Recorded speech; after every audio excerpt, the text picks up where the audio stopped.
no one truly knows the exact day Jesus Christ was born. Not December 25th, not in the depths of winter, and perhaps not in the way we have always believed. For more than 2,000 years, Scripture has remained silent. No date, no number, only a space left unfilled. And it is within that silence that one of the greatest mysteries of Christian history was born. We were taught that Christmas belongs to December 25th. But where did that date come from? Not from the Gospels, not from the Apostles, but from history itself. There is a detail often overlooked. When Jesus was born, the shepherds were in the fields. At night, under open skies, exposed to the wind and the cold, yet in that region, shepherds remained in the fields only during the warmer seasons, which raises a quiet question. Could the birth of Christ have taken place far from winter? And there is more. An imperial census, ordered by Caesar Augustus, required families to return to their ancestral homes, to travel great distances, across rough terrain. Through open land, would such a command have been enforced during the harsh winter months? History suggests otherwise. Then there is the light that appeared in the heavens, the Star of Bethlehem, a miracle, or a rare celestial event. Some believe it was the convergence of brilliant planets, a radiant alignment visible across the ancient skies, a sign strong enough to guide those who were watching and waiting. Hey everyone, and welcome back to the channel. Every year, as December rolls around, the world lights up. We see nativity scenes, sing carols, and exchange gifts, all centered around one specific date, December 25th, the day we celebrate the birth of Jesus Christ. But have you ever stopped to wonder, was Jesus actually born on this day? It's a question that has intrigued historians, theologians, and curious minds for centuries. The answer might surprise you, and today, we're going to dive deep into the historical and biblical clues to uncover the truth. So, where did December 25th come from? If you open up the Bible, you won't find a single verse that says, Jesus was born on December 25th. In fact, the Gospels of Matthew and Luke, which give us the most detailed accounts of Jesus' birth, are surprisingly silent about the exact date. They mention shepherds in the fields watching their flocks at night. This detail has led many scholars to question a winter birth date. Why? Well, in the region of Bethlehem, December can be quite cold and wet. It would have been unusual for shepherds to be keeping their flocks out in the open fields overnight during the coldest part of the year.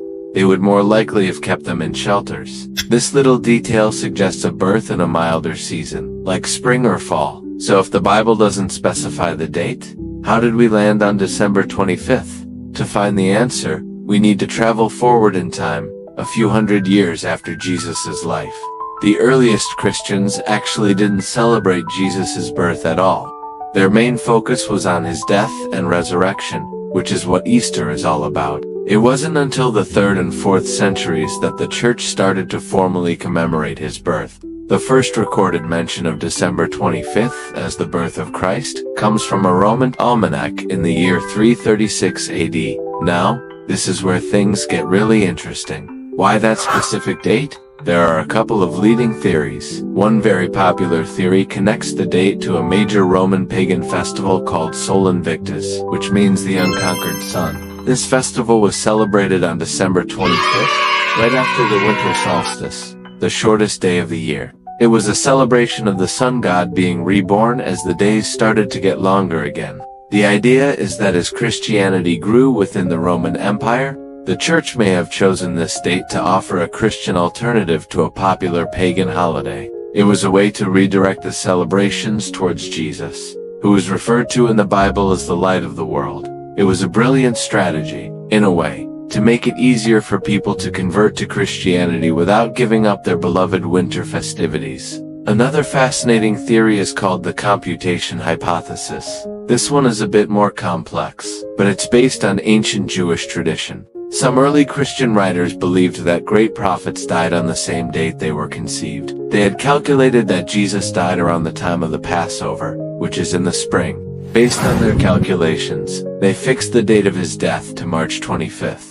If he died on March 25th, according to this tradition, he must have also been conceived on March 25th. Now, if you count 9 months forward from March 25th, where do you land? exactly on December 25th. So, this theory suggests the date wasn't about copying a pagan festival at all, but was based on a theological calculation tying his birth to his death and resurrection. So we have the shepherd clue suggesting it wasn't winter, the Sol Invictus theory, and the computation hypothesis. But are there any other ideas? Absolutely. Some scholars have tried to pinpoint the date using the astronomical event mentioned in the Gospel of Matthew, the Star of Bethlehem. They've looked at historical records for comets, supernovas, or unique planetary conjunctions. Some have suggested a conjunction of Jupiter and Saturn around 07 BC, while others point to different celestial events. The problem is, none of these line up perfectly with the December date, and they often point to other times of the year, usually in the spring or fall. Another clue some people look at is the census mentioned in the Gospel of Luke.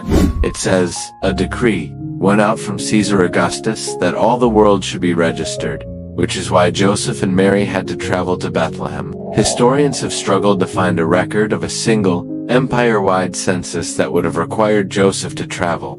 There were regional registrations, but dating them precisely and matching them to the gospel narrative is incredibly difficult. And even if we could, it wouldn't tell us the exact day, just a general time frame.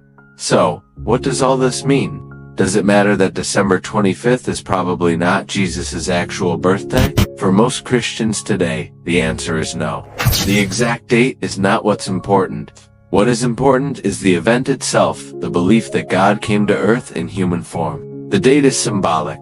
It's a time set aside each year to reflect on the message of hope, peace, and love that the story of Jesus' birth represents. It's a tradition that has been passed down for nearly 1,700 years, and it has become a powerful cultural and spiritual anchor for billions of people around the world.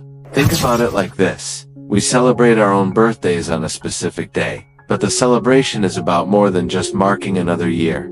It's about celebrating the person, their life, and our relationship with them. In the same way, Christmas has become the designated day for the world to celebrate the person of Jesus and the impact of his life and teachings. It's a time for family, for giving, for charity, and for reflecting on the spiritual meaning of the season. Whether Jesus was born in a chilly December cave or on a warm spring evening, the core message remains the same. The historical detective work is fascinating, and it reminds us that history is often complex and layered. But it doesn't diminish the faith or the traditions that have grown around the story. It simply adds another layer to our understanding. So this holiday season, as you see the lights and hear the carols, you'll have a new perspective. You'll know that the date, December 25th, is a piece of a much larger historical puzzle. A blend of Roman festivals, theological calculations, and centuries of tradition. The true reason for the season, as they say, isn't found on a calendar page. It's found in the story itself, and the meaning people continue to find in it, year after year.